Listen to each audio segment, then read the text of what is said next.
सीमा, एक गिलास पानी देना जरा। ठीक है, लाती हूँ। सुनो, कल ज्योति के स्कूल चले जाना, रिजल्ट के लिए बुलाया गया है। मैं? कल? नहीं सीमा, कल मेरी बहुत जरूरी मीटिंग है, मैं नहीं जा पाऊंगा। हमेशा यही कहते हो, तुम्हें कभी समय क्यों नहीं मिलता? एक दिन छुट्टी ले लोगे तो क्या हो जाएगा? विजय हल्का चिढ़ते हुए बोला। तुम समझती क्यों नहीं हो? ऑफिस में बहुत प्रेशर है, मैं अभी छुट्टी नहीं ले सकता। तो क्या सारी जिम्मेदारियां सिर्फ मुझ पर हैं? घर, बच्ची, पढ़ाई सब मैं ही संभालूं? और किताबें? सुबह ही मैंने कहा था मेरी किताबें लाना, कहा था ना? विजय ने हिचकिचाते हुए जवाब दिया। हाँ, वो देखो, आज बहुत काम था, भूल गया। तुम हमेशा भूल जाते हो। मेरी पढ़ाई तुम्हारे लिए जरूरी ही नहीं है ना? इतने में दरवाजा खुलने की आवाज आई। विजय की मां ललिता देवी अंदर आई थीं। क्या हुआ बहू? मुझे आवाज आ रही थी, बुलाया था क्या? कुछ नहीं माँ जी। विजय और सीमा तुरंत चुप हो गए। सीमा रसोई में चली गई और विजय हाथ मुंह धोने चला गया, जैसे कुछ हुआ ही न हो। विजय को अकेला देख ललिता पूछती है। कुछ चाय नाश्ता मिला या तानों से ही पेट भर गया? क्या माँ, किस पति पत्नी में नोक झोंक नहीं होती? आप क्यों हर मामले में घुसते रहती हैं? मेरा तो कुछ बोलना ही गुनाह है इस घर में। किसी को मेरी जरूरत नहीं अब। तुम मुझे गांव छोड़ा। इतना कह ललिता देवी अपने कमरे में चली जाती हैं। अगली सुबह सीमा रसोई में काम कर रही थी। तभी विजय वहां आया और कहा। सुनो सीमा, कल के लिए माफ कर दो, मैं आज तुम्हारी किताबें जरूर लाऊंगा। मुझे भी माफ कर दो, मैंने भी तुम पर गुस्सा किया। इसके बाद विजय सीमा का रसोई में हाथ बटाने लगता है। जब ललिता देवी यह देखती हैं, तो वो सरिता को ताने देने लगती हैं और बोलती हैं। आजकल की लड़कियों से तो 2 जन का खाना भी अकेले नहीं बनता। और हमारे जमाने में तो हम 20-20 लोगों का खाना अकेले ही बना लेते थे, वो भी बिना शिकायत किए। विजय ने गहरी सांस ली। वह जानता था कि यह ताना सीमा पर ही नहीं, उसके ऊपर भी है। वह शांत स्वर में बोला। माँ, हर जमाने की परिस्थितियां अलग होती हैं। आपके समय में ना ही पढ़ाई इतनी जरूरी थी, ना ही नौकरी। आज चीजें बदल गई हैं। ललिता देवी ने ठिठक कर पूछा। तो क्या मैं गलत हूँ? क्या लड़कियां अब खाना भी नहीं बना सकती? विजय ने पूरी विनम्रता मगर दृढ़ता से कहा। माँ, सीमा खाना बनाती तो है, सारा दिन काम करती है, ज्योति को संभालती है, फिर भी पढ़ाई के लिए समय निकालती है।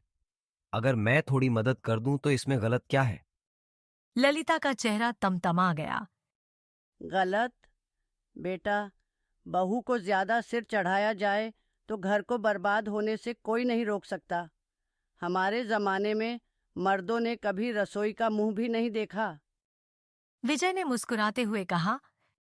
यही तो फर्क है माँ, जमाना बदल गया है। अब पति पत्नी दोनों मिलकर घर चलाते हैं, तुलना नहीं की जा सकती। बहू को तो तुमने सर पर ही बैठा रखा है। देख लेना, एक दिन मेरी बातें सच होंगी। इतना कह ललिता देवी नाराज होकर बाहर चली गईं। सीमा वहीं खड़ी सब सुनती रही। उसकी आंखों में हल्की नमी आ गई, पर विजय ने उसका हाथ पकड़ा और धीरे से कहा। तुम बस पढ़ाई पर ध्यान दो, बाकी सब मैं संभाल लूंगा। सीमा मुस्कुराते हुए बोली। तुम्हारा साथ होता है तो सब कुछ बहुत आसान सा लगने लगता है। अच्छा, तो ये बात है। एक रात जब कमरे में सरिता पढ़ाई कर रही होती है, तब ज्योति अपने पापा से पूछती है। पापा, दादी मम्मी को क्यों पसंद नहीं करती? ऐसा नहीं है बेटा, वो मम्मी को पसंद करती हैं। तुमसे किसने कहा? वो तो हम सबको बराबर प्यार करती हैं। तब वो रोशन की दादी से मम्मी के बारे में बुरा क्यों बोल रही थी? विजय और सीमा एक दूसरे को खामोशी से देखने लगते हैं। फिर विजय ज्योति को समझाते हुए बोलता है। ऐसा नहीं है ज्योति, आपने ठीक से सुना नहीं होगा। चलो अब सो जाओ। सीमा ने भी बातों को नजरअंदाज किया और पढ़ने लगी। अरे बहू, एक कप चाय मिलेगी? कभी बिन मांगे भी दे दिया करो। अभी लाई माँ जी। चाय देने के बाद सीमा विजय और ज्योति को टिफिन देकर भेजती है और जल्दी जल्दी घर के काम निपटाने लगती है। अरे बहू, तुम पोछा इस डंडे वाले पोछे से क्यों लगाती हो? घर बिल्कुल भी साफ नहीं होता। हमारे जमाने में हम बैठकर घर की सफाई करते थे। घर एकदम चमक उठता था। और हाँ सुनो, मेरे कपड़े हाथ से धोना, मशीन में साफ नहीं होते हैं। माँ जी, पढ़ाई के लिए वक्त भी तो चाहिए मुझे, इसलिए मैं मशीन में कपड़े धुल लेती हूँ। अरे जाओ, ये सब बस बहाने हैं काम से जी चुराने के। जब देखो पढ़ाई। इस चक्कर में न ही ढंग का खाना मिलता है और न ही घर की सफाई होती है। सीमा ने कोई जवाब नहीं दिया और काम में लग गई। रात के समय जब सीमा पढ़ाई कर रही थी तब ललिता देवी उसे पुकारती हैं। अरे बहू, जरा इधर आना। विजय ने यह सुना तो उसने कहा। तुम पढ़ो, मैं जाकर देखता हूँ। विजय को देखकर ललिता देवी बोलती हैं। तुम क्यों आ गए? मैंने बहू को आवाज दी थी। वो पढ़ रही है माँ, आप मुझसे बोलिए। मुझे सरदर्द की दवाई और पानी चाहिए। पर तू रहने दे, मैं खुद ही ले लूंगी। तू तो थका हुआ ऑफिस से घर आता है, जा आराम कर। अरे माँ, थकती तो सीमा भी है, दिन भर घर के काम और फिर पढ़ाई। रात में भी देर तक जगती है। तो किसने कहा जागने को? क्या जरूरत है पढ़ाई की? घर परिवार देखे और आराम से रहे। क्योंकि मैं चाहता हूं कि वो भी अपनी पहचान बनाए, सिर्फ घर में बंद न रहे, बल्कि अपने दम पर कुछ करे। उसे ऊंचाइयों पर देखना मेरा भी सपना है। ललिता देवी चुप हो गईं, लेकिन चेहरे पर असहमति साफ दिख रही थी। अरे सीमा, तुम्हारा एडमिट कार्ड आया क्या? 2 दिन में आ जाएगा। तो इस बार तो नौकरी पक्की है तुम्हारी। इतनी मेहनत जो की है तुमने। हाँ, मुझे भी उम्मीद है इस बार हो जाए तो फिर मैं इंटरव्यू की तैयारी करूंगी। अच्छा सीमा, ये बताओ, तुम इतने सारे काम और माँ के तानों के बीच कैसे पढ़ लेती हो? मुझे तो समझ नहीं आता। जब तक तुम मेरे साथ हो तो पढ़ाई क्या, मैं दुनिया का कोई भी काम आसानी से कर सकती हूँ। अच्छा चलो अब सो जाओ, बहुत रात हो गई है। 1 घंटा और पढ़ लेती हूँ, फिर सो जाऊंगी। अच्छा ठीक है। और हाँ, कल रविवार है, कल तुम्हें जल्दी उठने की जरूरत नहीं है। मैं सब संभाल लूंगा। सीमा विजय को देखकर मुस्कुरा देती है और फिर पढ़ने लगती है। आ जाओ सीमा, तुम भी चाय पी लो और फिर पढ़ाई करो। नाश्ता मैं बना दूंगा। तो बताओ ज्योति, आज क्या खाना है पापा के हाथ का? ज्योति कुछ बोलती उससे पहले ललिता देवी बोल पड़ी। आज तो मुझे बहू के हाथ का आलू पराठा खाना है। माँ, सीमा के हाथ के पराठे आप कल खा लेना। आज बताओ मैं क्या बनाऊं आपके लिए? कुछ भी बना लो, वैसे भी मेरी पसंद से किसी को क्या लेना देना है। ओहो माँ, क्या आप भी जब देखो उदास हो जाती हैं? मैं आपके लिए गर्मा गर्म पूरी और सब्जी बनाता हूँ। इसके बाद सभी अपने काम में लग जाते हैं। सीमा के परीक्षा का दिन भी आ ही गया। वो जल्दी से तैयार होकर विजय के साथ परीक्षा देने जाती है। शाम में लौटते समय विजय पूछता है। कैसा रहा पेपर? पता है, जब एक औरत का साथ कोई दे या ना दे, बस उसके पति का साथ हो ना, तो वो दुनिया की हर जंग जीत सकती है। मतलब कि तुमने अच्छा किया है परीक्षा में। चलो मिठाई खाते हैं। अरे रुको, अभी रिजल्ट तो आने दो। मुझे पता है तुम पास हो जाओगी। कुछ दिन बीत गए, सीमा परीक्षा में पास हो गई। इसके बाद इंटरव्यू की बारी थी।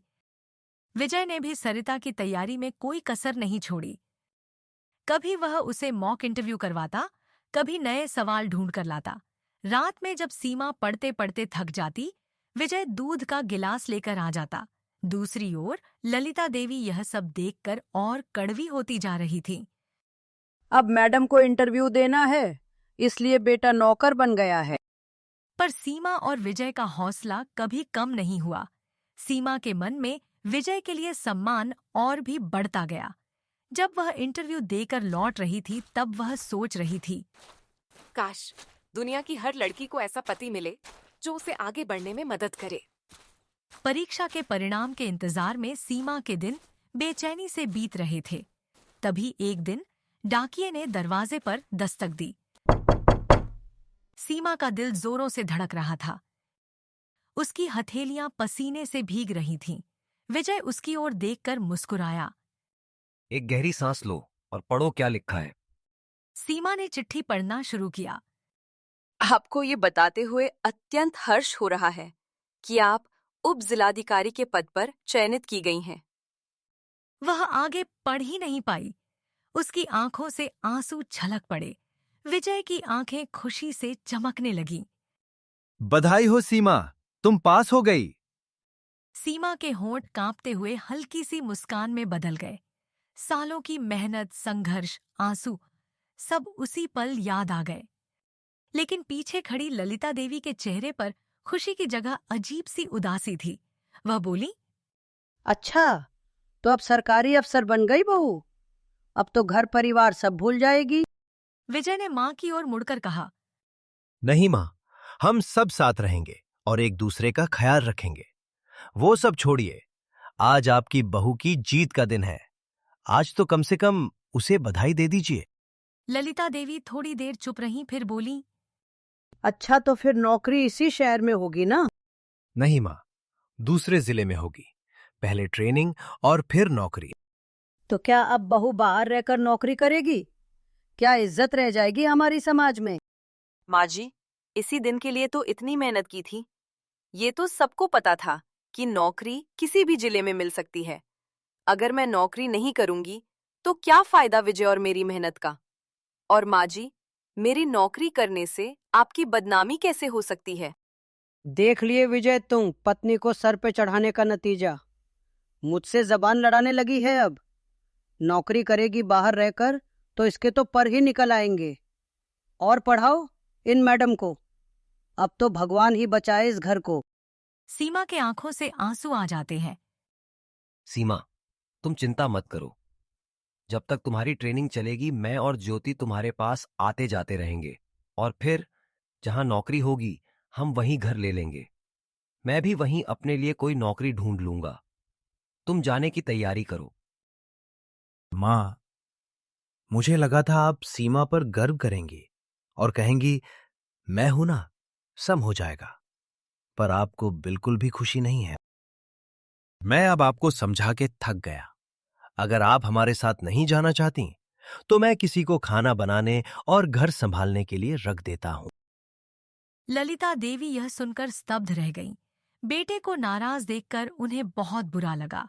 उन्हें यह एहसास हुआ कि शायद वो अपने बेटे और बहू की खुशियों में रुकावट बन रही हैं। कुछ क्षणों की चुप्पी के बाद उन्होंने धीमी आवाज में कहा, नहीं नहीं, अकेले कैसे रहूंगी मैं भी चलूंगी तुम्हारे साथ। उनकी आवाज में एक नरमी थी जो पहले नहीं थी।